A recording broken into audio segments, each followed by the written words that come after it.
அடுத்ததாக மீனராசி. மீனராசிக்கு பொறுத்தவரை யோகாதிபதி செவ்வாய் 2 மற்றும் 9 பாக்கியாதிபதி. அவர் உங்கள் ராசிக்கு 7க்கு வரார்.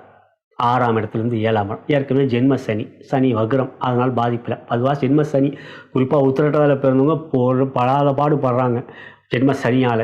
அதே சமயத்தில் வக்ரமாக இருக்கும்போது கெட்டவன் கெட்டிலில் கெட்டிடும் யோகம். இதே சமயத்தில் உங்களுக்கு 7ஆம் இடத்துக்கு செவ்வாய் வருவார். அது சிறப்பல்லத்தான்.